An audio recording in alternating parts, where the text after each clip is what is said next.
Hello friends, ये देखो की বানাচ্ছি আজকে তিলের নাড়ু।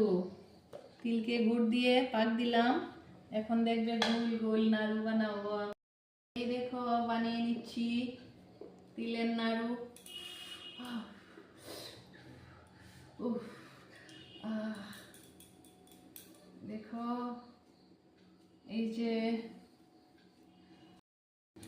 যে দেখো এমন ভাবে বানিয়ে নেব সবগুলিকে, তোমাদের দেখাচ্ছি বানিয়ে সবগুলি একসঙ্গে। এই দেখো আমার বানানো কমপ্লিট।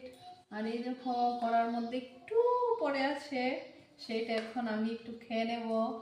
ছোটবেলায় কি করতাম, মা যখন নাড়ু বানাতো মার পিছনে বসে থাকতাম, শেষ যখন হয়ে যেত এগুলি পড়ে থাকতো বলতাম এইটা আমার, এইটা আমার, এইটা আমার। বানাতে বানাতে দেখো চুলো খুলে গেল।